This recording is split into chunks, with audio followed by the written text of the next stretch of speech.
Andrea Penzoiello, responsabile di Treviso Imprese Unite, che cosa vi aspettate dalla assemblea, dalla piazza di questa sera? Allora, sicuramente una grandissima partecipazione trasversale, perché parteciperanno anche tante altre associazioni, parteciperanno anche associazioni di dipendenti, perché noi siamo qua anche per tutelare i nostri dipendenti, e ci aspettiamo poi magari di avere anche un incontro magari col prefetto, perché è il nostro referente qua a Treviso per quanto riguarda il governo. Le richieste che andremo a fare oggi saranno per il governo, che deve o tutelarci o permetterci di lavorare, visto che noi stiamo lavorando in sicurezza.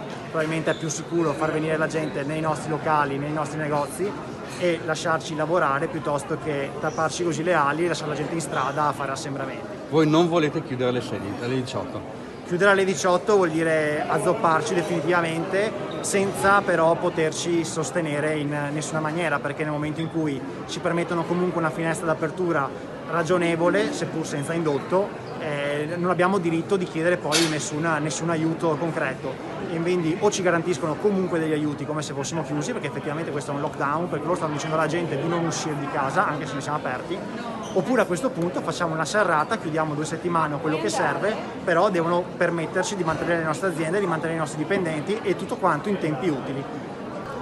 Dalla piazza una richiesta di trattativa aperta o di rivedere le decisioni. Se arrivasse un no, siete anche pronti a iniziative di disobbedienza civile, cioè non chiudere?